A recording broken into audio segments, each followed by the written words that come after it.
All right, we talked a little bit about the parts of a clock earlier this week, and now we're going to talk about some of the assignments that you've been seeing in your packet. Those assignments are called elapsed time. Remember, that's how much time passes in between two measurements of time. So you might have seen something this week that looked like this.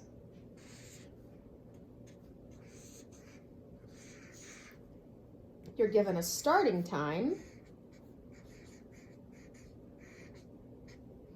and then you're given an ending time.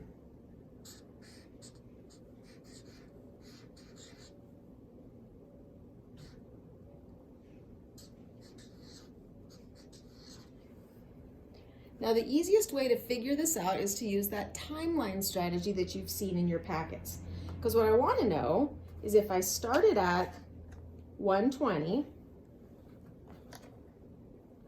which looks like that on the clock, and I ended at 1:55,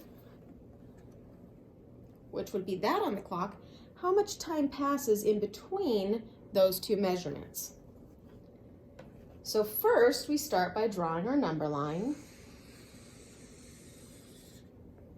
Okay, and then we have our start time here, which is 1:20. So basically, I'm going to be making some jumps on my number line to figure out how much time has passed. Now we use a mountain like that to calculate 1 hour of time. We use a large hill to calculate 10 minutes.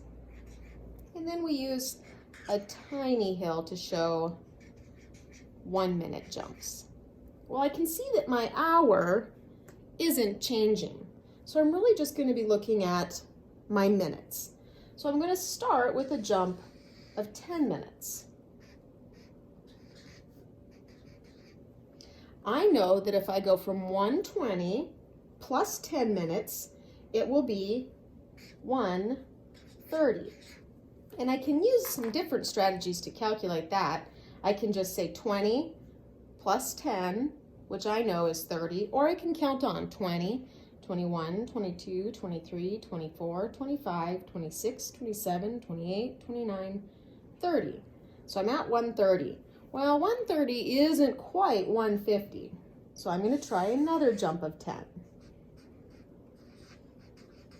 So now I'm going to be adding 10 minutes to 1:30.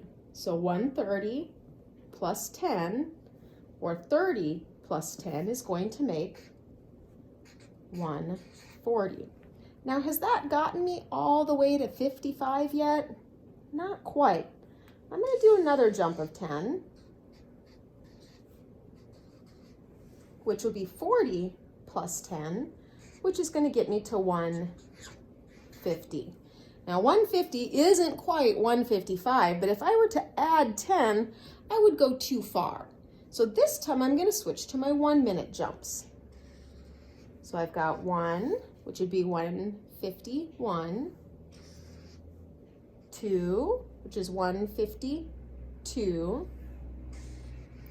3, 4, 5. These are all minutes.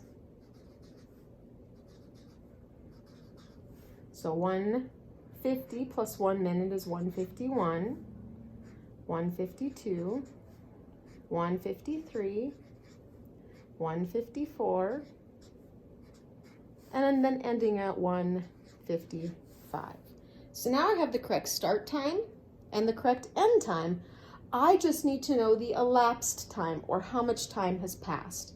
Well, I have to add all my minutes up. So I have 1 group of 10, 2 groups of 10, 3 groups of 10, and I know that's 10, 20, 30, and I'm going to add my ones: 31, 32, 33, 34, 35.